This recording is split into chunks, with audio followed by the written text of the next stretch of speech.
Production funding for this program is made possible in part by the WKNO Production Fund, the WKNO Endowment Fund, and by viewers like you. Thank you.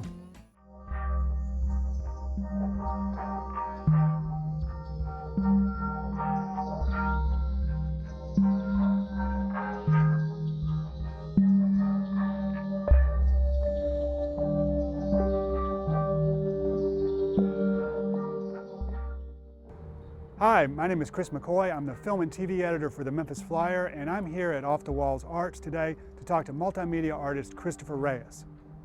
Put on your mask and we'll get on in. All right, come on this way.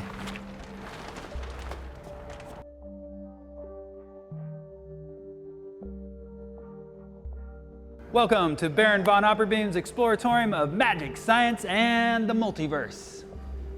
Come on this way with me.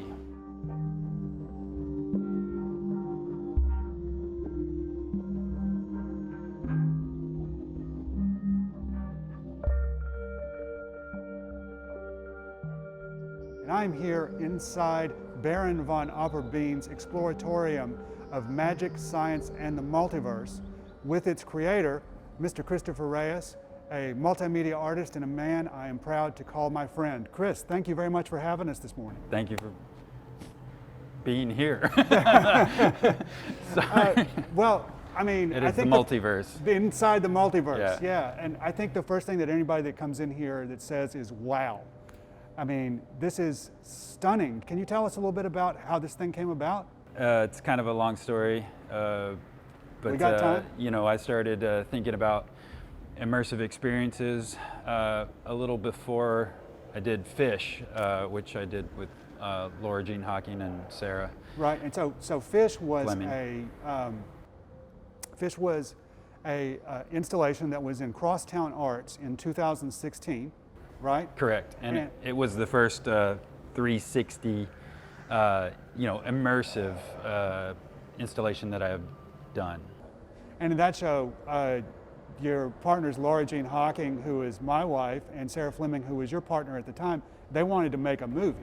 Yeah, they wanted to do a film and involve me, and I was interested in doing this 360, and I was like, you know, instead of just showing it one night for an opening, like films get like an opening and you see it one night, and if you're lucky it gets a run somewhere, but for most of the time it just gets this one night opening. Yeah. And I was like, let's make something that can stay around for a month or something, you know, and they really liked the idea of that, so. Yeah.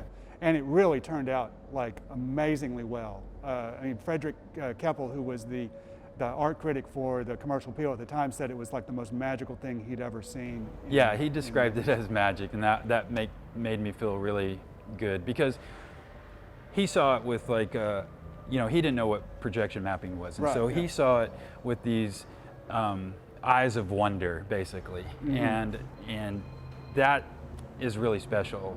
Yeah. When people just go in and say, "Oh, it's magic," you know, that just takes them out of the world that they're in. It's like there's no need to explain it. It's magic.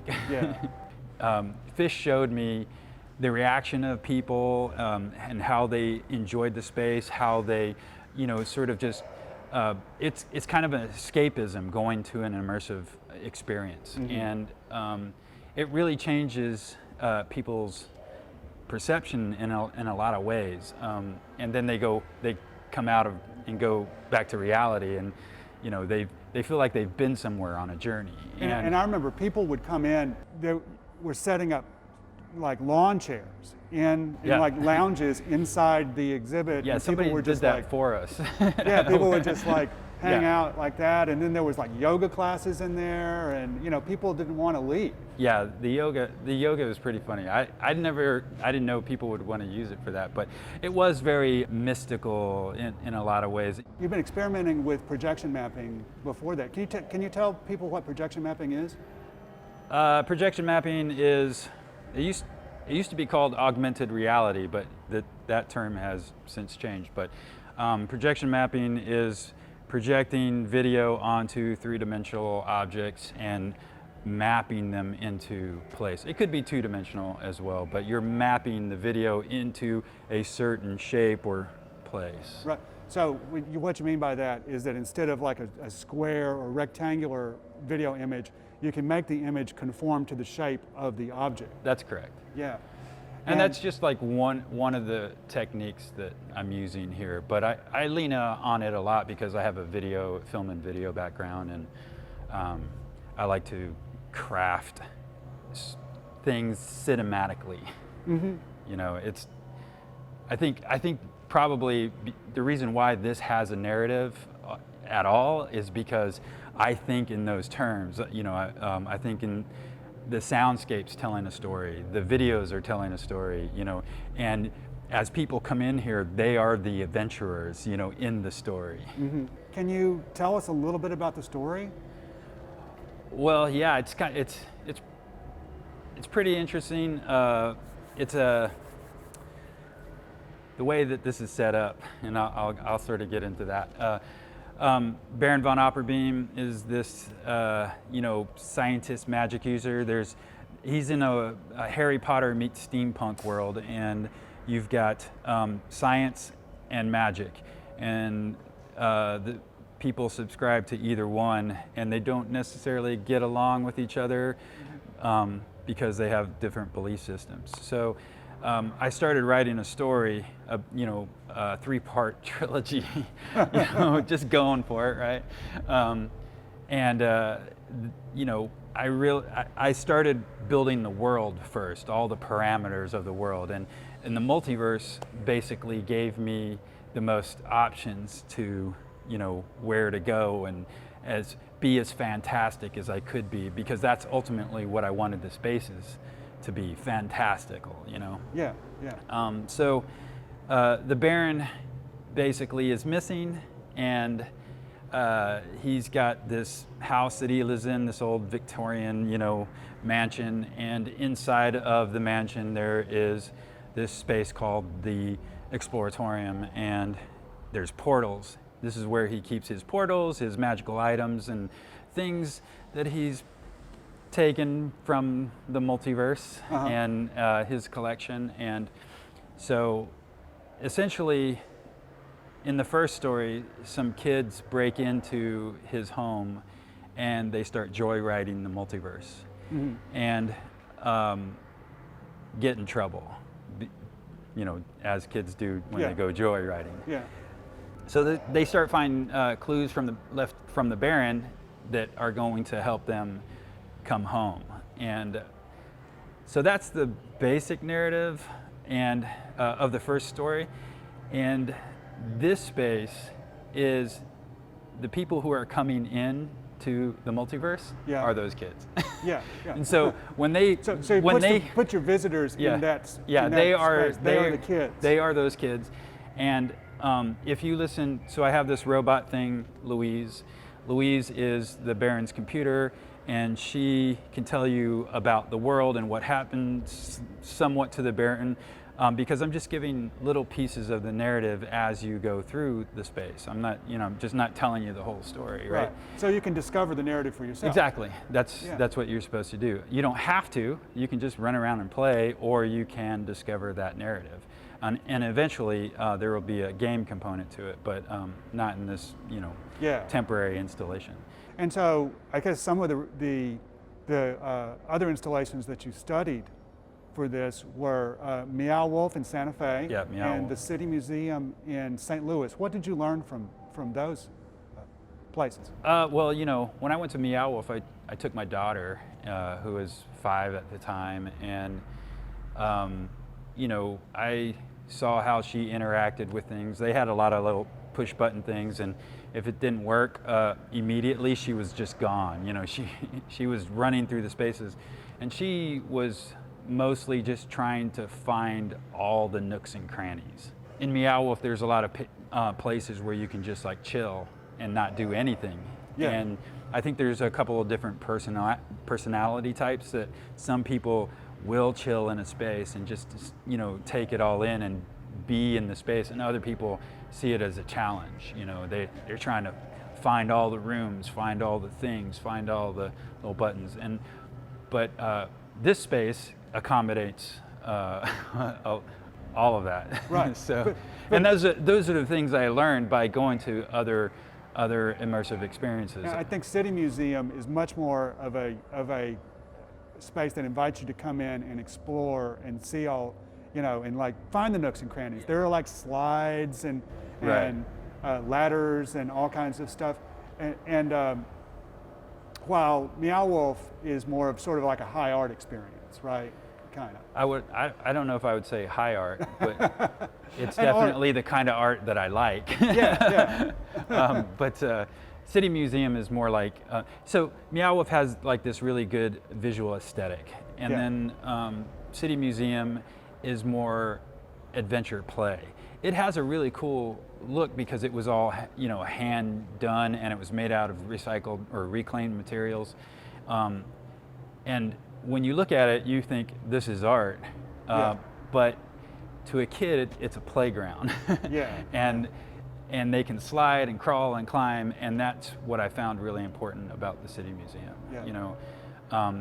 It subscribes to that notion of adventure play, which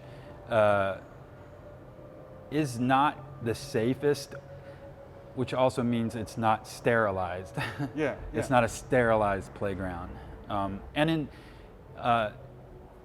adventure play, that's sort of the theme, is that you can make a playground that is, the average typical playground has a swing set and a seesaw and, a jungle gym.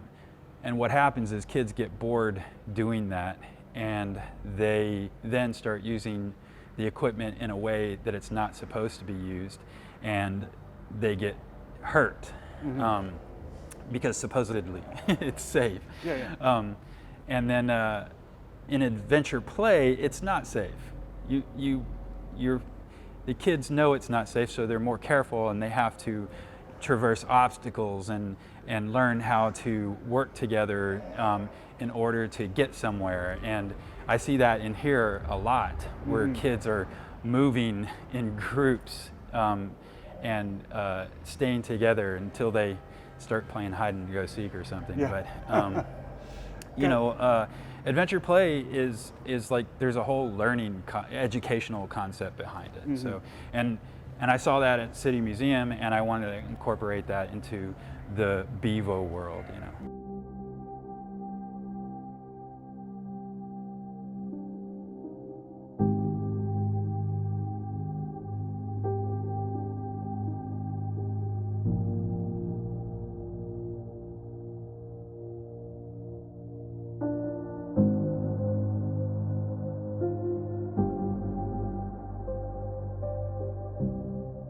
So the place that we're in here is Off the Wall Arts, and it is a sort of former industrial space on Walnut Street. Yeah. And would you call this South Memphis, or? I think most of the people who work in here call it South Memphis, but I think it's in the downtown thing. But we don't think of it like being downtown. We think of it being like South Memphis. Yeah.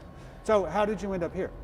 Well, Yvonne Bobo, who is a sculptor, she purchased the building, I think, beginning of last year. Mm-hmm. And, she wanted her own studio. She wanted a nonprofit gallery space, and then spaces for artists. There's warehouse studios where all the artists are, there's sculptors, there's wood workers, there's all kinds of people doing different things, photographers. And then Yvonne Bobo Studio, that's her space. And then Off the Wall Arts is the nonprofit gallery space that Bevo is in right now. Yeah. And so we all moved in at the same time, and we're helping each other. Basically, I was helping them, with the building, and they were, Yvonne was helping me with some of the welding and the sculpture part of the thing. So this is reclaimed from one of Bobo's pieces that she did quite a few years ago. Yeah. And you were telling me that this whole wall is new here. like Yeah, behind I it. mean, Yeah. you know, there's a lot of new stuff in this building, just because they needed to divide the space to do all those three things. You know. Yeah. So, So when did you start? When did you start on this? well, it was a little over a year ago. Yeah. I mean, it was kind of, I got off to a slow start because I didn't have any materials or money Yeah. when I started, and I decided what I would do is this front mural out here, and I would film my process, and I put it out there. I said, I need these materials. I knew I had to make it out of reclaimed materials because people don't have new materials. They have a bunch of old materials. And so I asked for specific materials, and I sold pre-tickets, which gave me the money to buy a lot of the LEDs and micro controllers and computers and things like that. So that's how I got started. And then along the way, I was posting, you know, pictures of my progress, and that's when more people started to, you know, get tickets, or the medical district collaborative gave me a grant to help me get like some of the projectors, and the U of M donated 2 of their projectors. So, you know, those are things that are you know, expensive items that there's no way I could have, you know, raised the money for them. Yeah, you know? couldn't have afforded that. Yeah. One of the great stories, I think, of the construction is how all these flowers got made. Oh yeah, so Off the Wall Arts, because they do workshops and things like that with the community, they organized a workshop between New Ballet Ensemble and Dunbar Elementary. So we had a bunch of elementary kids come in here, and I gave a presentation to them about what immersive spaces were. I showed them a bunch of videos of Meow Wolf and City Museum and Factory Obscura, and even Art Tech House, you know, so they could see, you know, what art, like in my mind, was. And I know most of them had never seen anything like it. And so then we did like, you know, what would your world look like? And they, you know, they drew mountains or flowers or plants and creatures they would have in their world, and they came up with names. And then we made all these plastic flowers were reclaimed water bottles, and I think this is a juice bottle, ocean spray maybe. Yeah. They're all, you know, all different. And so the kids cut them up, and adults helped them, you know, heat them so that they would take shapes, and then, you know, people decorated them and painted them. So it was a week-long workshop, and all the trees and the flowers and this whole room were, you know, Yeah. part of that. So you were working on this all through 2019 and into 2020. When were you supposed to open? Well, there was a couple of dates that you know, got pushed back because we were still working on the building, and then, but ultimately the final date was like March 28th. I was going to open. Yeah. And so I was pushing really hard to get to that date to open, and then something happened. Yeah. Well, Corona Yeah, virus. the coronavirus you know, happened. COVID. And Man, that had to be like yeah, crushing, didn't it? Yeah, it was sort of like, you know, I was already like doing sleepless nights up here, you know, trying to get it done for that deadline. Because this is an enormous amount of work. Yeah. I mean, Yeah. it's just stunning how all the detail and everything. So you're rushing to make your day. Yeah, and you know, eventually I realized I wasn't going to be able to open it, and then I kind of just went home. Yeah. You know, I was just like, I gotta go home. I spent time with my kids, and Because you know you're having to help with the kids with yeah, so I just, you know, with education and stuff. Yeah. You know, yeah, because they started homeschooling, and so I just coming up here and working on it wasn't an option, you know. But it gave you an opportunity though to sort of rethink some stuff. Well, I did, yeah, absolutely. There were some things I wasn't happy with, like you know, in the digital aspect of it, the soundtrack. I had originally done a soundtrack that was just sounds, and it got a little spooky. And you know, I was already going outside of my comfort zone writing the you know, the soundscape, because normally my stuff's really beady and aggressive, and you know. Because you're an electronic musician as well as all the other amazing things that you do. A lot of people don't know that I make music, but I've been making it since I was 16. So, but yeah, I mean, I went outside of my comfort zone to make this like sound really, you know, deep soundscape, and it just wasn't quite there. And so I took the time during COVID to really craft it. And I started adding music back into it because it really needed something to carry the arc of the story. And so it's like a 24 hours in the world condensed into an hour. Mm-hmm. And the sun comes up, it's daytime, the sun sets, it's evening, and then it goes into nighttime, and then at midnight there's a, you know, dimensional electrical storm, and then there's an epic ending, and it's very much cinematic. Yeah. You know, and because of my background in film, it just, I don't know that I planned it that way, but that's just the way I inherently knew how to do it.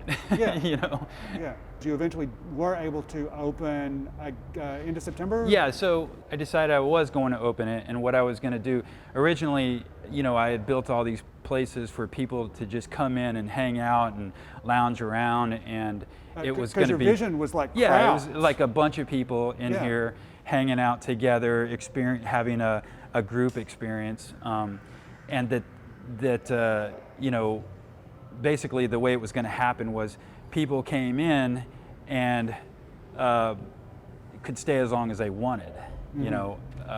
But after COVID, I was like, okay, well, I got to do personal, private blocks, right? You know, to keep people separated. You're going to have to wear a mask. That's why we're wearing masks right now. Yeah. We sanitized all the touch surfaces, and I sanitize everyone's hands when they come in, and so, you know, I was trying to be as safe as possible.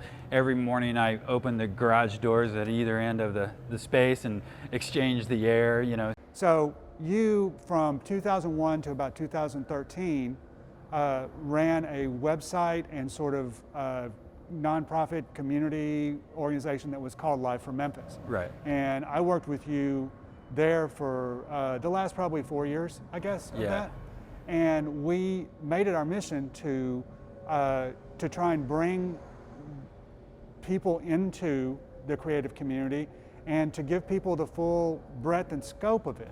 Well, I think more than that, we were trying to get people out of their silos. And, you know, because Memphis is a bunch of silos. I mean, there's hardly anyone that knows about every creative groups in town, you know. Yeah. It's just because, especially now, that kind of, there's no one place that you can go. Like Live from Memphis had the creative directory, and so you could go there and find all these artists from different creative outlets, right? And I want to point out that at one point the creative directory had 5,000 entries. Yeah. 5,000 artists of all different stripes that were all brought together under the same. Yeah, and a lot of those were bands who didn't have individual accounts either. So you know, you had groups of 5 or 6 people in a band, or, you know. So yeah, Live from Memphis, like it showed me, you know, it taught me a lot about community and about the community, the arts community, what it really is, I think, and you know, because I come from like seeing the sort of low end of art, I guess. Yeah. I don't Yeah. think of it as the low end of art, but I think you know, it's not institutional art, you know. Right. Yeah. I think there's so much creative talent in Memphis, and that's why I was doing Live from Memphis, is to give it exposure, and that's what we were doing. Yeah. After Live from Memphis, I had a real identity crisis for a couple of years. You know, like, what do I do? Who am I? Because I've been helping other artists do their thing for so long that, you know, I realized, oh, I got to do my thing now. Yeah. And so this is my thing. Yeah. It took me a little while to get there, but it's super complicated.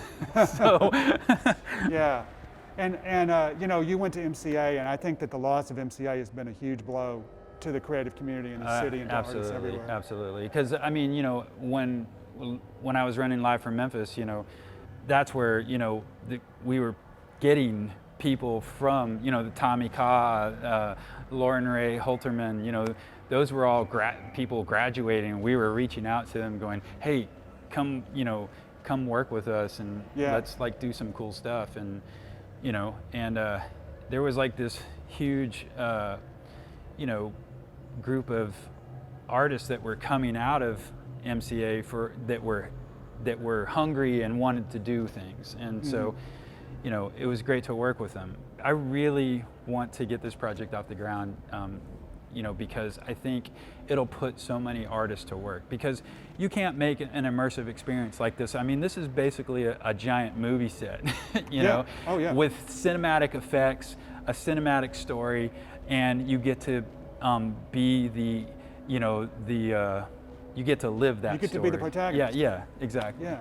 In my mind, you know, I would like to see Bevo in the Coliseum, you know, and that's such a huge undertaking, but it would put a lot of creatives to work, a lot of creatives. It would change the creative landscape in Memphis, for sure, because you need creatives from every discipline. You need filmmakers, you need, set builders, you need painters, you need textile people, you know, people that make little fluffy creatures and weird plants, and you know, digital artists. Yeah. If this project were to get off the ground in the scale that I have in my mind, it would be a game changer for the creative scene. And not to mention that if you look at the kind of numbers that are going to in other cities, the kind of number of visitors that they're having, you know, you're looking at some place like the Coliseum, you're looking at 2 to 4 million visitors. It could be a game changer. The Convention and Visitors Bureau said we have 12 million visitors a year, and so I think a lot of those would come to a place like and it'd give them another reason to come here. Absolutely. Chris, thank you very much for having us today, and this place is magnificent, and I hope that we can see it on a much more permanent and a much bigger scale someday. So thank you very much. Appreciate it.